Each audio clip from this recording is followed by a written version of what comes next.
A tela está escura. Ouvimos apenas uma respiração ofegante e o som distante de sirenes. Uma voz masculina narra. Existem momentos na vida que você gostaria de poder voltar atrás. Decisões que mudariam tudo se você pudesse refazê-las. Para mim, esse momento foi há 3 anos, numa noite de tempestade, quando minha mãe me ligou pela última vez como uma mulher lúcida. A imagem surge gradualmente. É um apartamento pequeno e modesto em São Paulo. Lucas Mendes, 24 anos, está sentado no sofá gasto, comendo macarrão instantâneo direto da panela enquanto assiste TV. Caixas de mudança ainda estão empilhadas no canto do apartamento. O celular toca e o nome Mãe aparece na tela. Lucas suspira, hesita, mas atende. A voz dela vem tensa, quase sussurrando, pedindo para ele ouvi-la com atenção. Muita atenção. Lucas responde desinteressado, mastigando, dizendo que já falaram sobre isso e que não vai voltar para casa. Ela o corta, urgente, implorando para que ele escute. Não abra a porta esta noite. Não importa quem bater. Não importa o que ouvir. Não abra. Ela pede que ele prometa. Lucas para de mastigar. Há algo na voz dela que o faz prestar atenção de verdade. Ele pergunta o que está acontecendo, se ela tomou os remédios hoje. Helena responde frustrada que não é sobre os remédios, nunca foi. Ela sabe que ele não acredita nela, que todos acham que ela é louca, mas esta noite é especial. Ele vem. Sempre vem no aniversário. Lucas responde cansado, dizendo que tem trabalho no dia seguinte e não pode ficar ouvindo sobre aquilo. Ela quase grita perguntando se é sobre o pai dele, se ele não pode ouvir sobre o homem que os abandonou, o homem que talvez não os tenha abandonado. Um silêncio pesado toma conta da ligação. Lucas responde controlado, mas ferido que o pai os deixou há 20 anos, quando ele tinha 4 anos. Ele simplesmente saiu e nunca mais voltou. Isso não é mistério, é abandono. Helena começa a chorar dizendo que ele não entende, nunca quis entender. O pai não foi embora. Foi levado. E eles voltam a cada ano no dia que ele desapareceu, voltam para buscar mais alguém. E este ano ela sente que é Lucas. Ele se levanta irritado, gritando que ela precisa parar com aquilo. O pai os deixou, escolheu sair. Não foi sequestrado por quem? Alienígenas? Demônios? Qual é a teoria da semana? A voz dela sai quebrada ao explicar que eram homens. Homens de terno preto, com olhos vazios. Eles batem a porta exatamente à meia-noite. E quando você abre, eles te levam para um lugar de onde ninguém volta. Lucas pede para ela ligar para a doutora Carvalho, ajustar a medicação. Helena grita desesperada, pedindo que ele prometa. Prometa que não vai abrir a porta. Lucas suspira e concorda. Diz que promete. Não vai abrir a porta para nenhum homem de preto. Ela fica aliviada, mas ainda tensa, agradecendo e dizendo que o ama tanto. Pede apenas que ele se cuide. E se algo acontecer, que lembre que a verdade sempre esteve na casa velha. No sótão. O pai deixou tudo lá. Lucas responde mecanicamente que a ama também, que ela tome os remédios e durma. Helena se despede dizendo para lembrar. Não abra a porta. A ligação cai. Lucas joga o celular no sofá e esfrega o rosto com as mãos. Ele olha para uma foto emoldurada na estante. Uma imagem desbotada dele ainda bebê, nos braços de uma mulher jovem e um homem sorridente. Ele murmura para si mesmo, perguntando por que ela não pode simplesmente aceitar que o pai os deixou. Volta para o sofá, tentando se concentrar na TV, mas está visivelmente perturbado. O relógio na parede marca 23h47. Lucas agora assiste um filme de terror. Uma cerveja na mão. A chuva começa a cair lá fora, batendo forte contra a janela. De repente, a luz pisca. 1 vez. 2 vezes. Apaga completamente. Ele pragueja e usa a lanterna do celular para se guiar até o armário onde guarda velas. Acende 2 e as coloca na mesa de centro. A luz fraca das velas cria sombras dançantes nas paredes. Ele verifica o celular. 23h52. Ri sozinho, nervoso, comentando consigo mesmo que é clichê a luz faltar justo hoje. Senta novamente, mas agora está inquieto. A conversa com a mãe voltou à sua mente. Olha para a porta do apartamento. O relógio marca 23h55. O vento uiva lá fora. Um trovão ressoa. Lucas se levanta e vai até a janela. Olha para a rua escura e deserta. A chuva cai em cortinas densas. 23h58. Ele se afasta da janela e volta para perto da porta. Verifica a fechadura. Está trancada. Sussurra para si mesmo, chamando-se de idiota, dizendo que está realmente deixando ela o deixar paranoico. 23h59. Lucas está parado no meio da sala, olhando fixamente para a porta. Seu coração acelera sem motivo aparente. O celular marca 0000. Silêncio absoluto. A chuva parece ter parado abruptamente. O vento cessou. Até o som distante do trânsito desapareceu. Lucas sente um arrepio percorrer sua espinha. E então acontece. Toque, toque, toque, 3 batidas na porta. Firmes, deliberadas, espaçadas. Lucas congela. Seu sangue parece ter virado gelo. Ele pergunta com voz trêmula quem é.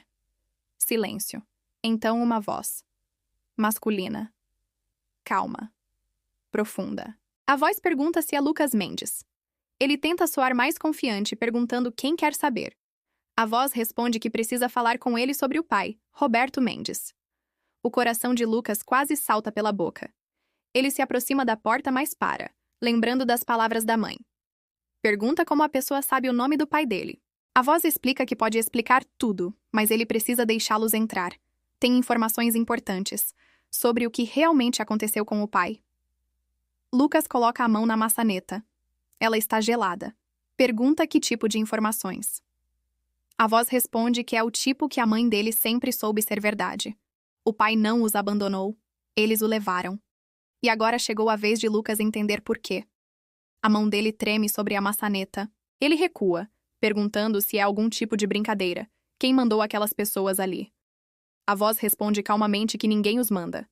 Vieram porque é necessário. Porque o ciclo deve continuar. O pai entendeu isso. A mãe quase entendeu. E Lucas vai entender também. Lucas grita mandando irem embora, que vai chamar a polícia. Silêncio absoluto se segue. Ele corre até a janela e olha para baixo, para a entrada do prédio. Não há ninguém. A rua está vazia e escura. Volta correndo para a porta e olha pelo olho mágico.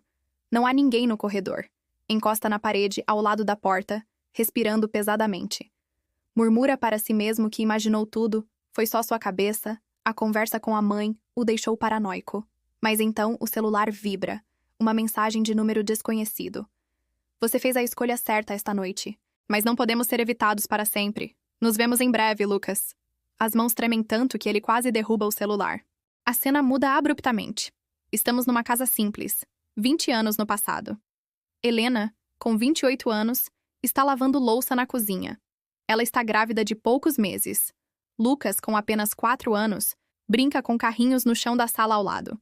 Roberto, 32 anos, entra pela porta da frente. Ele parece agitado, suado, olhando constantemente para trás. Helena pergunta preocupada se ele está bem, pensava que a reunião terminaria mais cedo. Roberto responde tenso que não era reunião. Eles apareceram de novo. Helena deixa cair um prato na pia. Se vira, pálida. Diz não. Ele tinha dito que tinha parado, que tinha saído. Roberto passa as mãos pelo cabelo dizendo que tentou, jurou que tinha saído, mas eles dizem que ninguém sai. Uma vez dentro, você é deles para sempre. O pequeno Lucas grita da sala pedindo para o pai brincar com ele.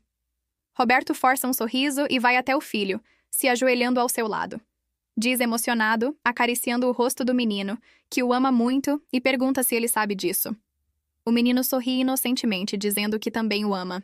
Roberto o abraça forte, lágrimas nos olhos, sussurrando que não importa o que aconteça, ele deve sempre se lembrar disso. Sempre. Helena se aproxima, segurando a barriga, sussurrando desesperada que eles podem fugir. Hoje à noite. Pegar o Lucas e desaparecer. Roberto balança a cabeça dizendo que não funciona assim. Eles têm olhos em todo lugar. Se ele fugir, eles vêm atrás da família. Dela. Do Lucas. Da bebê que ainda nem nasceu. A única forma de protegê-los é ele ir. Helena chora dizendo que tem que haver outra forma. Roberto responde firme que não tem. Ele fez escolhas erradas e agora tem que pagar por elas. Mas a família pode ficar livre. Se ele cooperar, se for com eles sem resistência, prometeram deixar todos em paz. Helena pergunta se ele acredita neles. Roberto permanece em silêncio, o que é resposta suficiente. A campainha toca. Ambos congelam. Roberto murmura em pânico contido que eles já estão ali. Disseram que viriam à meia-noite, mas chegaram antes. A campainha toca novamente, mais insistente. Roberto beija Helena intensamente, depois se abaixa e beija a testa de Lucas. Diz ao filho para ser forte, cuidar da mãe e da irmãzinha por ele. O menino pergunta confuso se o papai vai viajar. Roberto sorri através das lágrimas dizendo que sim, vai viajar, mas volta logo. Ele nunca voltou. Roberto caminha até a porta. Antes de abrir, olha para trás uma última vez, gravando a imagem da esposa e do filho na memória. Então abre. 2 homens de terno preto estão parados ali. Seus rostos são normais, mas há algo profundamente errado em seus olhos. São completamente negros, sem branco, sem íris. O primeiro homem fala com voz monótona que é hora. Roberto, com voz quebrada, diz que sabe. Ele sai e a porta se fecha. Helena corre até a janela e vê Roberto entrando num carro preto sem placas. O carro parte e desaparece na noite. Ela nunca mais o viu. A cena retorna ao presente. Lucas acorda no sofá do apartamento com o celular tocando.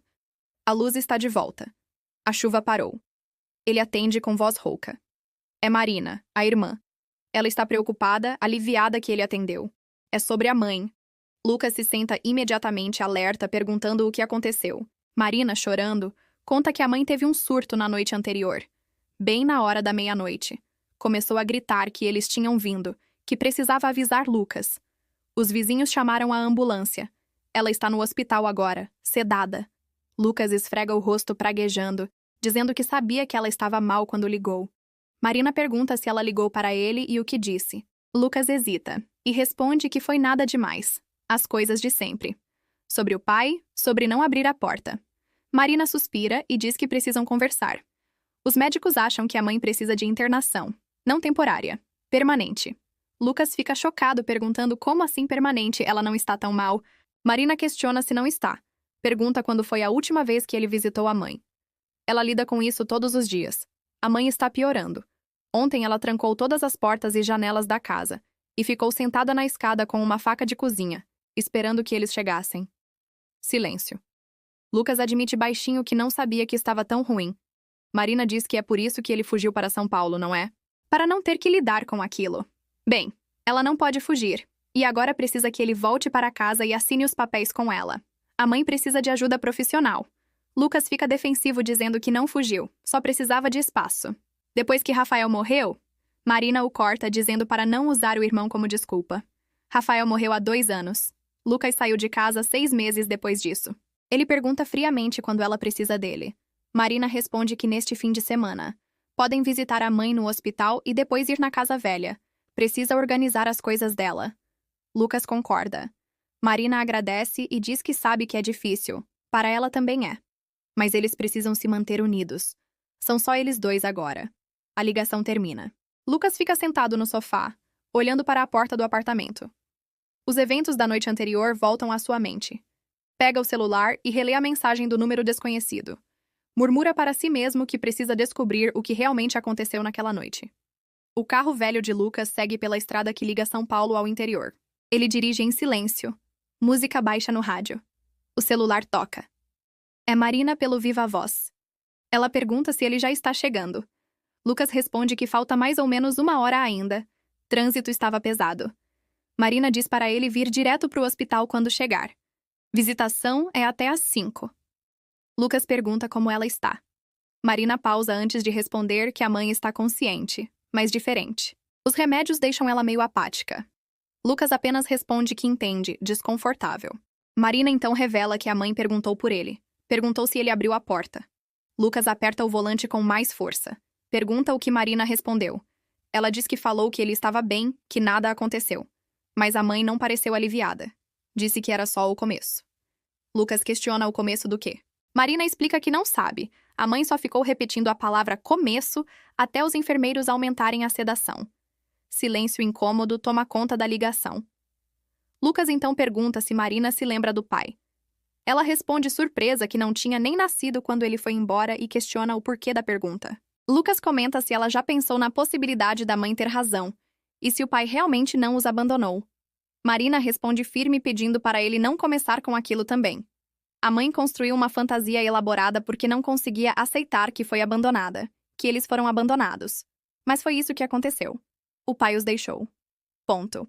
Lucas tenta argumentar, mas ela o interrompe dizendo que ele vai acabar igual a mãe se continuar alimentando essas ideias. Diz que vê ele daqui a pouco e desliga. Lucas continua dirigindo, perdido em pensamentos. Chegando ao hospital psiquiátrico, ele e Marina caminham pelo corredor esterilizado. Marina tem 19 anos. É uma versão mais jovem de Helena, mas com uma dureza em seus olhos que vem de ter que crescer rápido demais. Uma enfermeira para na frente de um quarto e avisa que Helena teve uma manhã tranquila, mas para não a contradizerem. Se ela começar a falar sobre as fantasias, apenas concordem. Não adianta argumentar. Lucas e Marina assentem. A enfermeira abre a porta. Helena está sentada na cama, olhando pela janela. Ela está mais magra, mais velha do que deveria parecer aos 48 anos. Seu cabelo está grisalho e despenteado. Quando os vê, seu rosto se ilumina. Ela sorri dizendo que são seus bebês. Marina se aproxima e a abraça. Lucas fica mais distante, desconfortável. Helena olha fixamente para Lucas e diz que ele não abriu.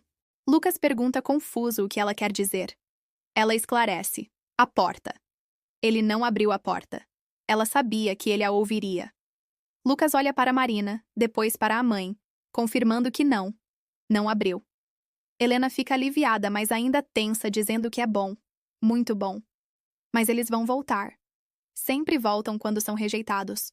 Vão tentar de novo, de formas diferentes. Marina tenta mudar de assunto perguntando como a mãe está se sentindo ali, se os médicos estão a tratando bem. Helena responde distraída que sim, mas não importa onde está. Eles a encontram. Nos sonhos, nas sombras. Às vezes acha que é melhor assim. Se ela estiver ali, pelo menos os filhos estão seguros. Lucas se aproxima e senta na beirada da cama dizendo que precisa perguntar uma coisa e precisa que ela seja sincera. Helena o olha com atenção total. Ele continua perguntando o que realmente aconteceu na noite em que o pai desapareceu. Se ela viu ele sair, se viu essas pessoas de que fala. Helena fica agitada dizendo que já contou 1000 vezes. Os homens de preto vieram. O pai saiu com eles. Entrou no carro e nunca mais voltou. Marina tenta acalmá-la, mas Lucas persiste perguntando se ela denunciou à polícia, se houve investigação. Helena quase grita, dizendo que claro que denunciou, mas o que fizeram? Nada. Disseram que não havia sinais de luta, que provavelmente ele tinha ido embora por vontade própria. Não acreditaram nela. Nunca acreditaram. Lucas pergunta, e se ele acreditar? Se ajudar a provar. Marina olha para Lucas como se ele tivesse enlouquecido, perguntando o que ele está fazendo. Helena agarra a mão de Lucas perguntando se ele acredita nela, finalmente. Lucas hesita e conta que teve uma experiência estranha. Na noite que ela ligou, alguém bateu na porta dele à meia-noite. Perguntou sobre o pai. O rosto de Helena empalidece. Ela começa a tremer, sussurrando que eles o encontraram. Ela sabia. Sabia que isso ia acontecer. Marina fica furiosa, levantando e dizendo que isso é loucura, questionando se Lucas está realmente comprando aquela história. Lucas responde que só quer respostas. Marina devolve que as respostas estão na realidade. O pai era um covarde que os abandonou. A mãe não conseguiu lidar com isso e criou essa fantasia. E agora Lucas está alimentando as ilusões dela. Helena chora dizendo que não são ilusões. Uma enfermeira entra correndo dizendo que eles precisam sair, a paciente está ficando agitada demais. Helena agarra Lucas com força surpreendente gritando sobre o sótão. Que ele olhe no sótão da casa velha. O pai guardou tudo lá. As provas, os documentos. Tudo que ele precisa saber. A enfermeira aplica um sedativo pedindo para Helena se acalmar. Ela começa a perder a consciência murmurando sobre uma caixa azul, embaixo das tábuas soltas. A verdade está lá. Ela desmaia. Lucas e Marina são escoltados para fora. No estacionamento do hospital, Marina está visivelmente irritada, caminhando rapidamente na frente de Lucas. Ela diz não acreditar que ele fez aquilo. Lucas a segue perguntando o que fez exatamente. Tentou obter respostas? Marina se vira confrontando-o, dizendo que ele validou as fantasias dela. Os médicos disseram explicitamente para não fazer isso. Lucas questiona e se não forem fantasias.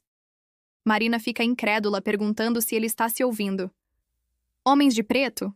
Conspirações? Isso tudo é delírio paranoico de manual.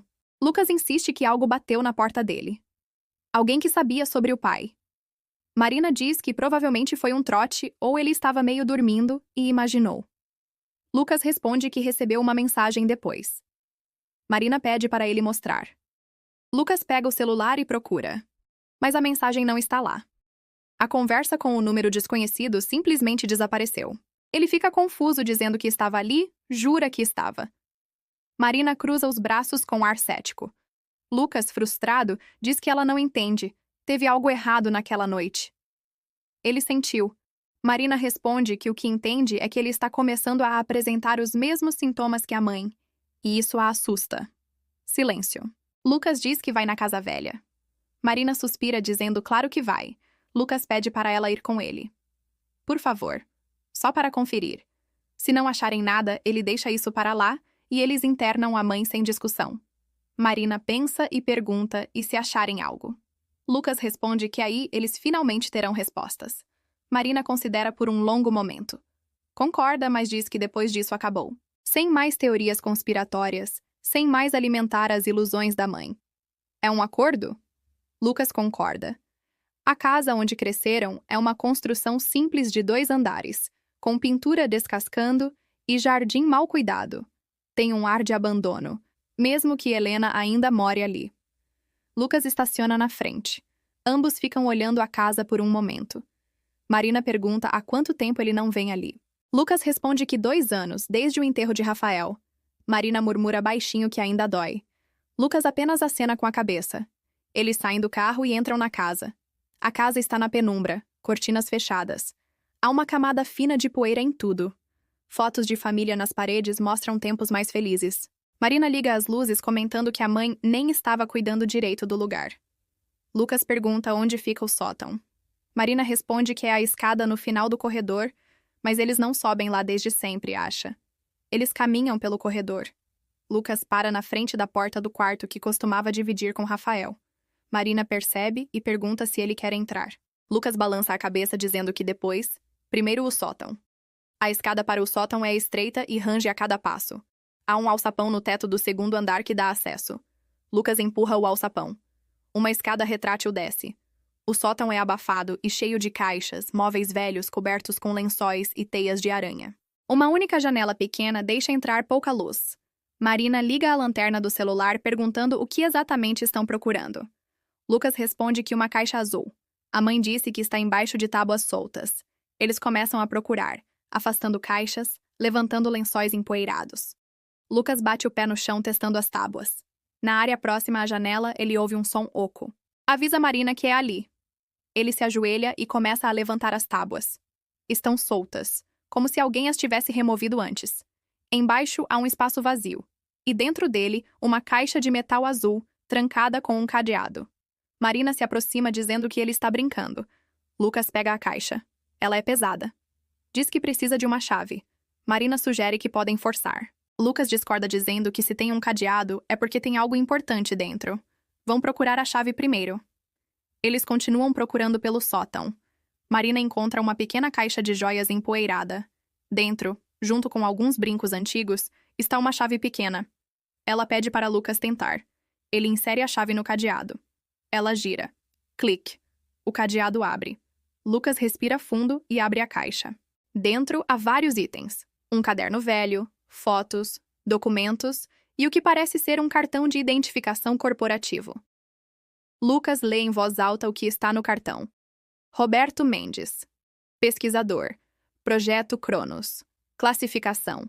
Auto secreto.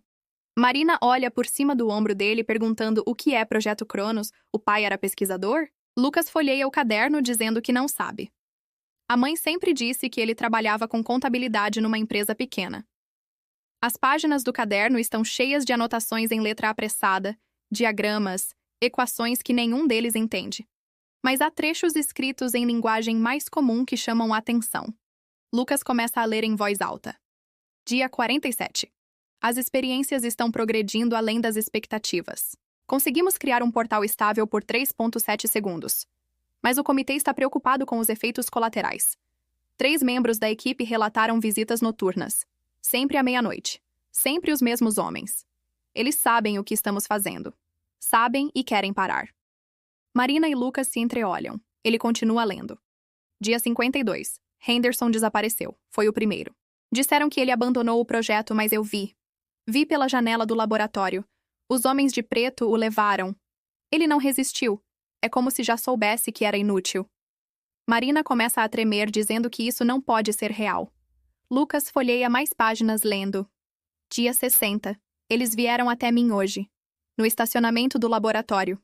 Disseram que o projeto Cronos deve terminar. que estamos brincando com forças que não entendemos. Eu disse que não posso simplesmente parar, que há contratos, obrigações. Eles riram. Foi a coisa mais assustadora que já ouvi. Não era uma risada humana.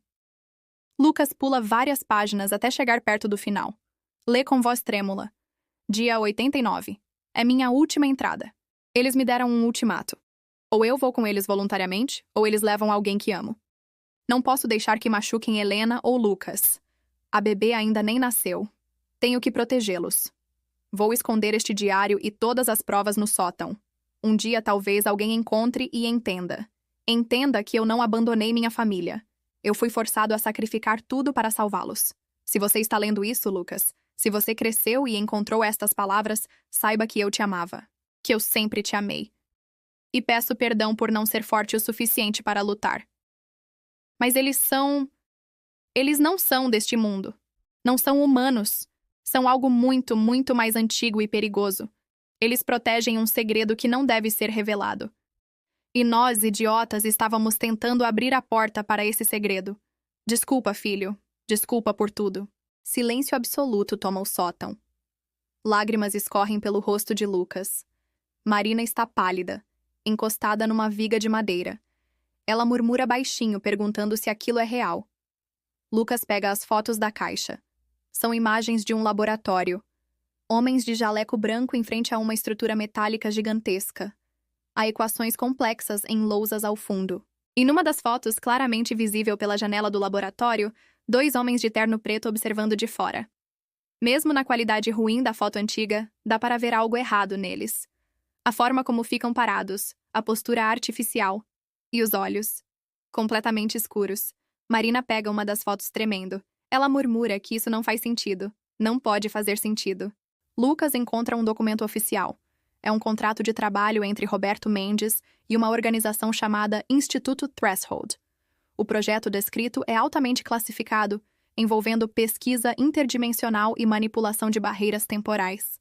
Há assinaturas, carimbos oficiais. Parece legítimo. Lucas coloca tudo de volta na caixa com cuidado. Olha para Marina e diz que precisam descobrir mais sobre esse Instituto Threshold. Se ele ainda existe, se alguém lá pode dar respostas. Marina balança a cabeça dizendo que não, que isso é loucura. Que tem que haver uma explicação racional. Talvez o pai tivesse problemas psiquiátricos também. Talvez tudo isso seja delírio dele que contagiou a mãe. Lucas a confronta perguntando, e quanto aos documentos oficiais, os contratos, as fotos? Marina levanta a voz dizendo que não sabe, que podem ser falsificados, que ela não entende, só sabe que não quer entrar nessa toca do coelho. Lucas pega a caixa firmemente dizendo que ele precisa saber a verdade. Precisa entender o que aconteceu. Marina se vira para sair do sótão, mas para na escada. Sem olhar para trás, ela diz baixinho que se ele continuar com isso, vai fazer sozinho. Ela não pode perder mais um irmão para essa loucura. Ela desce a escada, deixando Lucas sozinho no sótão com a caixa azul. Lucas fica ali por longos minutos, segurando o diário do pai, passando os dedos pelas páginas amareladas. Ele murmura para si mesmo que não vai desistir. Não pode. Guarda tudo de volta na caixa, desce do sótão e vai até o quarto que dividia com Rafael. A porta range ao abrir. O quarto está exatamente como estava há 2 anos. A cama de Rafael ainda arrumada, seus pôsteres de bandas nas paredes, livros na estante. Lucas se senta na própria cama antiga e abre a caixa novamente. Procura mais documentos até encontrar algo que chama a atenção. Um endereço. Rabiscado numa nota solta. Instituto Threshold. Complexo B. ROD. Dos Bandeirantes. Calme 47. Acesso restrito. Ele pega o celular e pesquisa o endereço. O GPS mostra que fica a cerca de 2 horas dali. Não há informações online sobre o Instituto Threshold. Nenhuma página, nenhuma menção em redes sociais. Nada. É como se não existisse oficialmente. Ou existisse apenas nas sombras. Lucas respira fundo. Sabe que deveria deixar isso pra lá, ouvir Marina, cuidar da própria sanidade. Mas a imagem do pai se despedindo dele, aquela última noite, está gravada em sua mente. O homem nos braços do menino dizendo que o amava, que voltaria logo. Mentira. Ou talvez não. Talvez tenha sido uma promessa que ele não pôde cumprir. Marina está na cozinha quando Lucas desce. Ela está fazendo café, as mãos tremendo levemente. Ele se aproxima com cuidado, dizendo o nome dela. Ela não olha para ele. Apenas continua mexendo o café. Lucas diz que encontrou um endereço, um lugar onde o pai trabalhava. Vai até lá amanhã cedo. Marina finalmente se vira, os olhos vermelhos. Ela pergunta se ele não entende que isso pode ser perigoso. Se o que está no diário for verdade, essas pessoas, essas coisas, levaram o pai. O que faz ele pensar que não vão levar ele também? Lucas responde que é exatamente por isso que precisa ir. Para entender. Para finalmente ter respostas. Para poder dizer à mãe que ela não estava louca todos esses anos. Marina limpa as lágrimas com raiva, perguntando: e o Rafael? Ele esqueceu do Rafael? Lucas congela. Ela continua dizendo que o Rafael também ficou obcecado com o desaparecimento do pai. Também começou a investigar, a fazer perguntas, a ver padrões onde não havia. E sabe onde isso levou o Rafael? Para um acidente de carro numa estrada deserta no meio da noite. Sozinho. Indo para algum lugar que nunca contou para ninguém. As autoridades disseram que ele dormiu ao volante, bateu numa árvore. Mas Marina nunca acreditou nisso. Rafael não dormia ao volante. E agora, Lucas quer seguir o mesmo caminho. Lucas fica em silêncio processando aquilo. Ele nunca tinha conectado os pontos antes. Rafael investigando o pai. Rafael morrendo em circunstâncias estranhas. Ele pergunta por que Marina nunca contou isso. Ela responde com a voz embargada que contou sim, contou para a mãe, e sabe o que ela disse? Que eles tinham levado o Rafael também. Que o ciclo estava se fechando. Que a família estava amaldiçoada. Foi depois disso que ela piorou de vez. Que precisou ser internada pela primeira vez. Marina não queria que Lucas soubesse porque não queria perder ele também para essa obsessão. Lucas se aproxima e abraça a irmã. Ela chora em seu ombro. Ele diz baixinho que promete ter cuidado, que promete voltar. Mas precisa fazer isso. Por ele, pelo pai, pelo Rafael, pela mãe. Por toda a família que foi destruída por esse mistério. Marina se afasta limpando o rosto dizendo que então ela vai com ele. Não vai deixar ele ir sozinho. Se algo acontecer, pelo menos estarão juntos. Lucas tenta argumentar, mas ela levanta a mão, o interrompendo. Não é negociável. Eles são tudo que restou dessa família. Vão juntos ou não vão. A noite cai sobre a casa velha. Lucas e Marina estão na sala. A caixa azul aberta sobre a mesa de centro. Eles passam horas examinando cada documento, cada foto, cada anotação do diário. Descobrem que o projeto Cronos tinha como objetivo criar portais para outras dimensões, outras realidades. A teoria era que existiam camadas de existência sobrepostas à nossa, separadas apenas por barreiras energéticas finas. Se conseguissem perfurar essas barreiras de forma controlada, poderiam acessar conhecimento, tecnologia e recursos inimagináveis. Mas algo deu errado. As anotações do pai ficam cada vez mais erráticas conforme os dias passam. Ele menciona que abriram um portal por 12 segundos e algo olhou de volta. Não apenas olhou, mas viu eles, reconheceu eles, marcou eles. Depois disso, os homens de preto começaram a aparecer, no início apenas observando de longe, depois se aproximando mais, fazendo contato, dando avisos. Eles diziam representar guardiões, entidades que protegem as barreiras entre mundos. Diziam que os humanos não estão prontos para o que existe do outro lado. Que abrir essas portas é convidar algo terrível para a nossa realidade. A equipe do projeto ignorou os avisos, até que as pessoas começaram a desaparecer. Lucas encontra uma lista no final do diário. Nomes. 12 nomes no total. Ao lado de cada um, uma data. O primeiro nome é Henderson, data de 3 meses antes do desaparecimento do pai. O último nome é Roberto Mendes. Lucas conta. 12 pessoas em 9 meses. Uma pessoa desaparecida aproximadamente a cada 3 semanas. Todos membros do Projeto Cronos. Todos levados pelos homens de preto. Marina aponta para algo anotado no canto da página. Uma frase em letra tremida. Eles não matam. Eles convertem. Somos combustível para manter as portas fechadas. Nenhum dos dois entende completamente o que isso significa, mas um calafrio percorre suas espinas. Lucas verifica as fotos novamente e nota algo que não tinha visto antes. Numa das imagens do laboratório, ao fundo desfocado, há algo que parece uma figura humana dentro da estrutura metálica, a máquina que criava os portais. A pessoa está suspensa, conectada a cabos e tubos. Marina amplia a foto no celular. A figura está viva, mas imóvel. Olhos abertos, olhando para o nada. É Henderson, o primeiro desaparecido. Lucas sente náusea. Eles não levavam as pessoas embora. Eles as usavam. Para algo. A casa range ao redor deles. É uma construção antiga e faz barulhos naturais, mas ambos estão em alerta máximo. Cada som parece uma ameaça. Lucas olha para o relógio. 23:15. Marina percebe e pergunta se ele está pensando no que ela está pensando. Ele acena. À meia-noite. Sempre à meia-noite. Eles olham para a porta da frente. Está trancada. Todas as portas e janelas estão trancadas. Marina se levanta dizendo que talvez devam ir embora, dormir num hotel, não ficar aqui esta noite. Lucas concorda. Estão recolhendo os documentos de volta para a caixa quando todas as luzes da casa apagam de uma vez. Escuridão total. O único som é a respiração acelerada dos dois. Lucas pega o celular para usar como lanterna, mas a tela não acende. Está morto. Impossível. Tinha 80% de bateria segundos atrás. Marina tenta o dela, também morto. Ela sussurra o nome do irmão, a voz carregada de medo. Lucas tateia até encontrar a mão dela e a aperta. Ficam ali parados no escuro, todos os sentidos aguçados.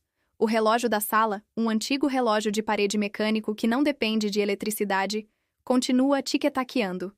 Cada tique parece ecoar pela casa vazia. Então ouvem passos do lado de fora, lentos, deliberados.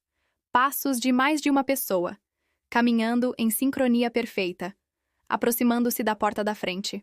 Marina está apertando a mão de Lucas tão forte que dói. Ele sussurra para ela ficar quieta. Os passos param diante da porta. Silêncio absoluto. Nem o vento lá fora faz barulho. É como se o mundo inteiro estivesse prendendo a respiração. E então toque. Toque. Toque. 3 batidas.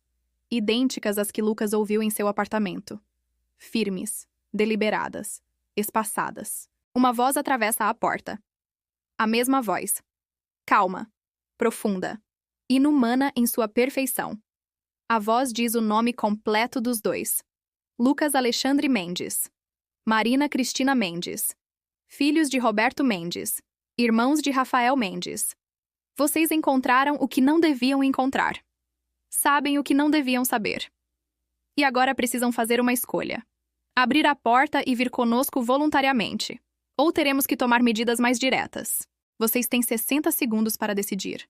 A contagem começa agora. Silêncio. Lucas e Marina não se movem. Ele pode sentir o coração dela batendo acelerado, ou talvez seja o dele próprio, não consegue distinguir. A voz recomeça contando. 50 segundos. Marina sussurra no ouvido de Lucas perguntando o que eles fazem. Ele não responde porque não sabe. A mente dele está correndo. Se abrirem a porta, serão levados como o pai foi. Usados como combustível vivo para manter portais fechados, seja lá o que isso signifique. Mas se não abrirem, a voz disse que tomariam medidas mais diretas. O que isso significa? 40 segundos. A voz continua. Lucas tenta pensar racionalmente. Se eles podem realmente atravessar portas e paredes, por que pedir para abrirem? Por que dar uma escolha? Talvez haja regras. Limites. Talvez precisem de consentimento de alguma forma. 30 segundos. Marina está tremendo. Lucas a puxa em direção aos fundos da casa, sussurrando para seguirem até a cozinha. Tem uma porta dos fundos que dá para o quintal. Eles se movem no escuro, esbarrando em móveis, tentando fazer o mínimo de barulho possível. 20 segundos. A voz ecoa vindo da porta da frente, mas de alguma forma parece preencher a casa inteira. Eles chegam à cozinha. Lucas tateia até encontrar a porta dos fundos. Suas mãos encontram a tranca. Ele a gira lentamente. A porta se abre. Ar fresco da noite entra. 10 segundos. Eles saem correndo pelo quintal. A cerca dos fundos está a poucos metros. Lucas ajuda Marina a pular primeiro, depois pula ele mesmo. Caem do outro lado numa rua lateral. Correm em direção ao carro de Lucas estacionado na frente da casa. 0 segundos. A voz para de contar. Silêncio absoluto. Eles estão quase no carro quando percebem.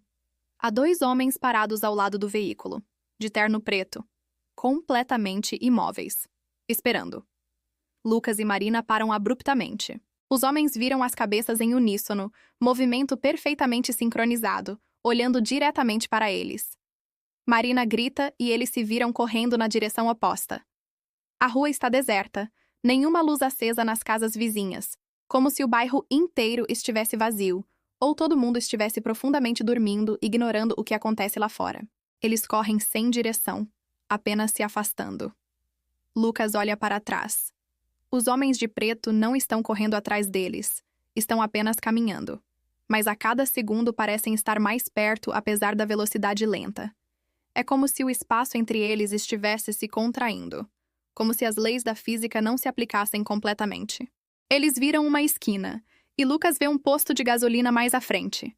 As luzes fluorescentes brilhando na noite. Há um frentista lá, uma pessoa real, acordada, normal. Eles correm em direção ao posto. Chegam ofegantes. O frentista, um homem de meia idade, olha para eles assustado perguntando se está tudo bem.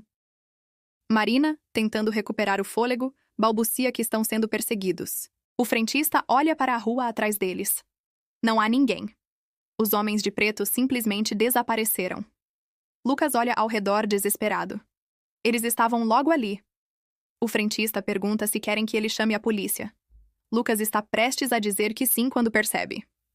Atrás do frentista, refletido na vitrine da loja de conveniência do posto, ele vê duas figuras de terno preto paradas do outro lado da rua, observando. Mas quando ele olha diretamente para o local, não há ninguém lá. Apenas no reflexo. Marina segue o olhar dele e vê também. Ela agarra o braço do irmão. Lucas agradece ao frentista dizendo que está tudo bem, só se assustaram com uns caras estranhos, mas já foram embora. O frentista parece cético, mas dá de ombros e volta para seu trabalho. Lucas e Marina entram na loja de conveniência do posto. Há uma atendente sonolenta atrás do balcão, e mais ninguém. As luzes fluorescentes zum acima deles. Lucas vai até a geladeira de bebidas e pega 2 águas. Mais para ter uma desculpa para estar ali do que por sede. Marina está verificando os reflexos em cada superfície de vidro. Eles estão sempre lá. Nos reflexos, nas sombras, observando, esperando. Lucas paga as águas e eles se sentam num banco do lado de fora do posto. Ele verifica o celular. Milagrosamente voltou a funcionar. São 00 do 17. Marina pergunta baixinho o que eles fazem agora. Lucas responde que não sabe, mas não podem voltar para a casa. Ele abre o aplicativo de mapas e procura hotéis próximos. Há um a poucos quarteirões, um lugar simples. Eles podem ir a pé. Marina concorda. Antes de saírem, Lucas para e olha diretamente para o reflexo numa das janelas do posto onde os homens de preto estão visíveis. Ele fala em voz alta dizendo que não vão abrir nenhuma porta, que não vão ser levados como o pai foi. Que vão descobrir a verdade e expor tudo. O reflexo não reage. As figuras apenas continuam observando, impassíveis. Lucas e Marina começam a caminhar em direção ao hotel. As ruas estão desertas. Apenas luzes de postes iluminando intermitentemente. Eles caminham rápido, sem correr para não parecer suspeitos caso alguém os veja, mas prontos para disparar a qualquer momento. Marina comenta que Rafael deve ter passado por isso também. Deve ter descoberto sobre o projeto Cronos. Deve ter sido perseguido. E talvez o acidente de carro não tenha sido acidente. Talvez eles tenham forçado ele a sair da estrada. Talvez tenham feito parecer um acidente. Lucas aperta os punhos. Cada vez mais fica claro que a família inteira foi marcada por algo que o pai iniciou 20 anos atrás. E agora eles estão pagando por uma escolha que nem foi deles. Chegam ao hotel. É um estabelecimento simples, quase decadente. O tipo de lugar que não faz muitas perguntas. O recepcionista noturno mal olha para eles ao fazer o check-in. Lucas paga em dinheiro. Eles sobem para o quarto no 3º andar. É pequeno, com 2 camas de solteiro, papel de parede descascando, cheiro de mofo, mas tem portas e janelas que trancam. Lucas verifica cada uma minuciosamente. Marina está sentada em uma das camas, abraçando os joelhos. Ela pergunta se Lucas acha que a mãe sempre viu eles também. Os homens de preto. Se era por isso que ela sempre parecia estar olhando para as sombras, sussurrando para espaços vazios. Se o que todos chamaram de loucura era, na verdade, ela vendo o que outros não viam. Lucas senta ao lado dela dizendo que sim, provavelmente. E talvez Rafael também tenha visto. Nos últimos meses antes de morrer, ele estava diferente. Paranoico. Insone. Dizendo que sentia que estava sendo observado. Eles acharam que era estresse do trabalho. Mas talvez fosse real. Talvez todos na família tenham a capacidade de vê-los de alguma forma. Ou talvez, uma vez que você se conecta com o mistério do Projeto Cronos, eles podem aparecer para você. como se a investigação em si criasse uma ligação. Marina murmura que então estão presos. Não há como voltar atrás. Uma vez que você sabe, eles sabem que você sabe. Lucas pega a caixa azul que trouxe com eles. Dentro há ainda documentos que não examinaram completamente. Ele encontra um envelope pardo lacrado. Abre com cuidado. Dentro há fotografias. Não do laboratório desta vez, mas de pessoas. Famílias, crianças, idosos, legendas datilografadas no verso. Ele lê uma em voz alta. Família de Henderson, eliminados 7 dias após recusa de cooperação. A foto mostra uma casa queimada até os alicerces. Lucas sente bile subir na garganta. Ele mostra para Marina. Ela empalidece. Eles passam pelas outras fotos. Todas similares. Famílias dos pesquisadores do Projeto Cronos. Alguns com casas destruídas. Outros mostrando acidentes de carro horríveis. Um mostra um velório. As legendas são sempre similares. Recusa de cooperação seguida por tragédia familiar. Roberto Mendes não foi covarde ao se entregar. Foi esperto. Ele entendeu que a escolha não era apenas a vida dele, mas a vida da família inteira. Se ele recusasse, Helena, Lucas e a Marina, ainda não nascida, seriam mortos. Então ele foi voluntariamente na esperança de poupá-los. E de certa forma funcionou. Eles cresceram, viveram, mas a sombra sempre esteve lá, espreitando nas bordas. Lucas encontra um último documento no fundo do envelope. É uma carta, manuscrita, endereçada a ele. Para meu filho Lucas. Se você está lendo isso, significa que cresceu e encontrou a verdade. Significa que os anos que comprei com meu sacrifício acabaram e agora eles estão vindo por você. Sinto muito por ter me envolvido com forças que não entendia. Sinto muito por ter aberto portas que deviam permanecer fechadas. E sinto muito que você e Marina agora tenham que pagar por meus erros. Mas há uma chance, uma única chance de encerrar isso. O Projeto Cronos nunca foi oficialmente cancelado, foi apenas movido, enterrado em camadas de burocracia e classificação secreta. A máquina ainda existe. E se pode abrir portais, pode fechá-los permanentemente também. Há um código, uma sequência de encerramento que só eu conhecia. Está escrito nas margens deste papel em tinta invisível. Use luz negra para revelar. Se conseguirem chegar à máquina e inserir este código, ela irá colapsar todos os portais abertos e selar permanentemente as barreiras dimensionais. Os guardiões não terão mais razão para caçá-los, mas será perigoso. O Instituto é vigiado, e eles não querem que isso aconteça. Os guardiões, por mais que digam proteger nossa realidade, também dependem das brechas para exercer influência. Fechar tudo significa isolá-los completamente. Significa que perdem qualquer poder sobre nosso mundo. Por isso vão lutar para impedir vocês. Sejam espertos. Sejam corajosos. E, por favor, sobrevivam. Com amor eterno, papai. Marina e Lucas ficam em silêncio depois de ler. As mãos deles tremem segurando o papel. Lucas procura na caixa por algo que possa produzir luz negra. Não há nada. Marina lembra que alguns celulares modernos têm uma função de luz ultravioleta na lanterna para detectar dinheiro falso. Ela verifica o dela. Tem. Ela aponta para o papel e ativa a função. Lentamente, nas margens, códigos começam a aparecer. Sequências alfanuméricas complexas. Lucas tira uma foto de cada margem garantindo que capturou tudo. Agora tem um objetivo concreto. Chegar ao Instituto Threshold. Encontrar a máquina do Projeto Cronos. Inserir o código. Acabar com isso de uma vez por todas. Mas o pai estava certo. Será perigoso. E eles não têm ideia do que vão enfrentar. Marina pergunta se Lucas realmente acha que conseguem fazer isso. 20 e poucos anos contra uma organização secreta e entidades interdimensionais. Lucas ri sem humor dizendo que quando colocado nesses termos parece loucura total. Mas qual é a alternativa? Passar o resto das vidas fugindo? Esperando que uma noite eles batem na porta e dessa vez não aceitam um não como resposta? Pelo menos tentando encerrar o Projeto Cronos, eles têm uma chance. Marina concorda. Eles vão tentar. Mas primeiro precisam de um plano melhor do que apenas aparecer no instituto e esperar pelo melhor. Lucas abre o laptop que trouxe e começa a pesquisar sobre o local. Como Marina havia notado antes, não há praticamente nada online sobre o Instituto Threshold.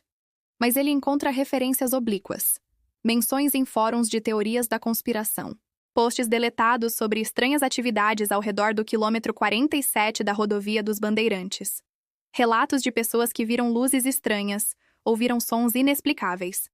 Um usuário postou sobre ter trabalhado em segurança num complexo classificado naquela área nos anos 90. Ele menciona instalações subterrâneas, sistemas de segurança redundantes e uma atmosfera constante de medo entre os funcionários. O post é de 8 anos atrás e o usuário nunca mais postou nada depois daquele dia.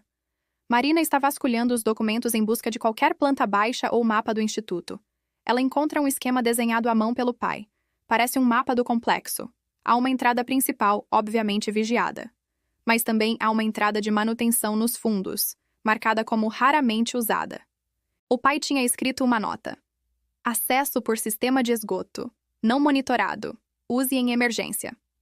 Lucas e Marina se entreolham. Parece que terão que entrar pelo esgoto. Nada glamouroso, mas talvez funcione.